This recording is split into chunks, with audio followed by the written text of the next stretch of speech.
Bayangkan seorang murid yang selalu membuat bising dalam kelas. Kita melihat dia sebagai murid yang mengganggu. Bayangkan seorang murid yang selalu lewat datang sekolah. Kita melihat dia sebagai murid yang tidak berdisiplin. Tetapi bagaimana kalau di sebalik setiap tingkah laku itu ada cerita yang kita belum dengar? Bagaimana kalau murid yang kita anggap bermasalah sebenarnya sedang menanggung sesuatu yang terlalu berat untuk usianya? Kerana satu hakikat yang sangat penting dalam dunia pendidikan ialah ini, setiap masalah murid ada cerita di belakangnya. Assalamualaikum warahmatullahi wabarakatuh dan salam sejahtera. Guru-guru yang saya hormati, di dalam setiap kelas kita berhadapan dengan pelbagai jenis murid. Ada murid yang mudah diurus, ada murid yang sentiasa fokus, tetapi ada juga murid yang sering mencabar kesabaran guru. Murid yang suka bercakap ketika guru mengajar. Murid yang sering tidak menyiapkan kerja sekolah. Murid yang cepat marah atau mudah melawan. Dalam situasi seperti ini, guru sering terpaksa membuat keputusan dengan cepat. Kelas perlu dikawal.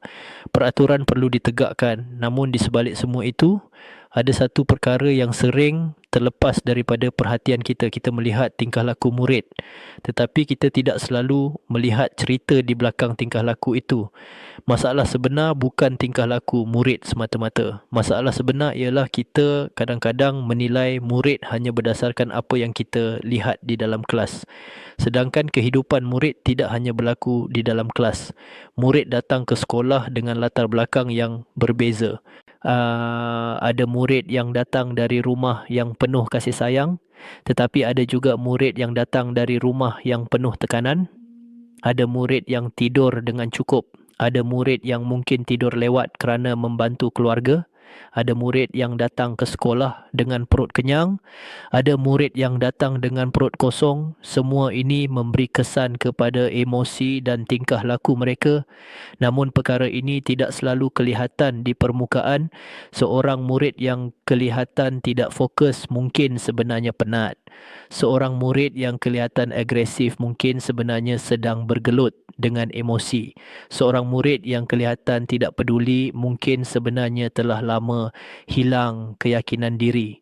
Masalah sebenar ialah kita kadang-kadang terlalu cepat memberi label.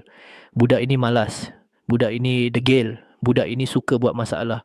Label ini mungkin memudahkan kita menjelaskan tingkah laku mereka, tetapi label itu juga boleh menghalang kita daripada memahami mereka.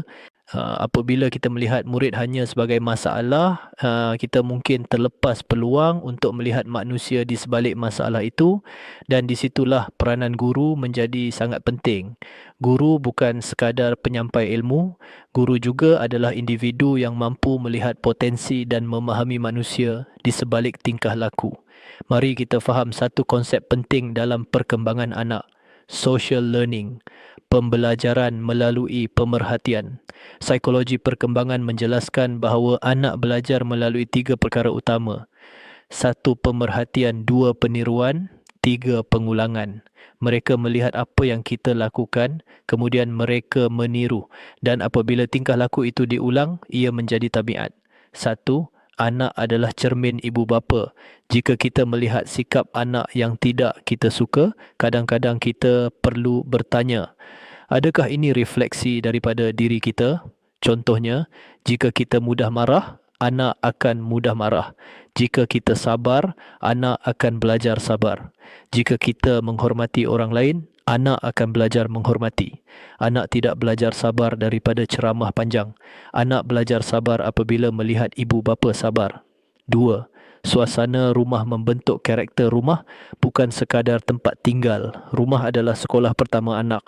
Di rumah anak belajar bagaimana mengurus emosi, macam bagaimana bercakap dengan orang lain, bagaimana menyelesaikan masalah. Jika rumah penuh dengan kasih sayang, anak akan membesar dengan empati. Jika rumah penuh dengan tekanan, anak akan membesar dengan ketakutan. 3. Perubahan anak bermula dengan perubahan. Kita ramai ibu bapa bertanya, macam mana nak ubah anak? Jawapan yang paling jujur ialah ini, mulakan dengan ubah diri kita. Jika kita mahu anak membaca, biarkan anak melihat kita membaca. Jika kita mahu anak jujur, tunjukkan kejujuran dalam kehidupan kita. Jika kita mahu anak menghormati orang lain, hormati orang lain di depan mereka. Anak belajar lebih cepat melalui contoh berbanding arahan. Saya pun ingin berkongsi satu kisah. Seorang murid sering tertidur di dalam kelas. Ramai guru menganggap dia malas. Namun seorang guru mengambil masa untuk bercakap dengannya selepas kelas. Guru itu bertanya dengan tenang, "Kamu nampak sangat letih. Apa yang berlaku?" Murid itu akhirnya bercerita, dia bekerja membantu keluarganya setiap malam. Sebab itu dia selalu keletihan di sekolah. Guru itu tidak menghukum. Sebaliknya, guru itu cuba membantu murid itu mengurus masa dan memberi sokongan. Perlahan-lahan keadaan murid itu berubah. Kisah itu mengingatkan kita bahawa tingkah laku yang kita lihat mungkin hanya sebahagian kecil daripada cerita sebenar. Kisah kedua, seorang murid yang selalu mengganggu rakan di dalam kelas. Guru boleh sahaja memarahinya setiap hari, tetapi seorang guru cuba melihat lebih dalam. Apabila guru itu bercakap dengan murid tersebut, dia mendapati bahawa murid itu sering merasa tidak dihargai. Dengan memberi tanggungjawab kecil kepada murid itu di dalam kelas, tingkah lakunya berubah. Dia mula merasa dirinya penting. Kadang-kadang perubahan besar bermula dengan perhatian kecil daripada seorang guru. Ibu bapa hebat sekalian, anak kita mungkin tidak akan ingat semua nasihat yang kita berikan. Tetapi mereka akan ingat siapa kita ketika membesarkan mereka. Mereka akan ingat bagaimana kita bercakap ketika marah, bagaimana kita melayan orang lain, bagaimana kita menghadapi masalah. Kerana bagi anak kecil, ibu bapa adalah dunia mereka. Jika dunia itu penuh dengan kasih sayang, anak akan membesar dengan hati yang lembut. Jika dunia itu penuh dengan kemarahan, anak akan membesar dengan luka yang tidak kelihatan. Sebab itu, perubahan generasi bermula dari rumah. Jika kita mahu generasi yang berakhlak, kita perlu menjadi contoh akhlak. Jika kita mahu generasi yang bertanggungjawab, kita perlu menunjukkan tanggungjawab. Jika kita mahu generasi yang kuat, kita perlu menunjukkan ketenangan dalam menghadapi cabaran. Mulakan dengan perkara kecil, bercakap dengan lembut, tunjukkan rasa hormat, tunjukkan kesabaran. Anak mungkin tidak mendengar setiap nasihat kita, tetapi mereka melihat setiap tindakan kita dan tindakan itu akan membentuk masa depan mereka. Jika tuan-puan rasa perkongsian ini memberi manfaat, saya jemput tuan-puan untuk subscribe channel Pengetua AI. Di sini kita belajar bersama bagaimana menjadi ibu bapa yang bukan sekadar mendidik anak tetapi membina generasi yang berakhlak, generasi yang bertanggungjawab, generasi yang hebat. Tekan butang subscribe sekarang. Kongsi video ini kepada pasangan, sahabat dan keluarga. Kerana perubahan besar dalam masyarakat bermula dari perubahan kecil dalam rumah kita sendiri. Ingatlah satu perkara ini.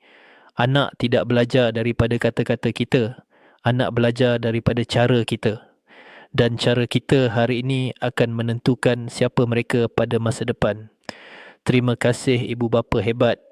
Kita bina generasi luar biasa bermula dari diri kita sendiri.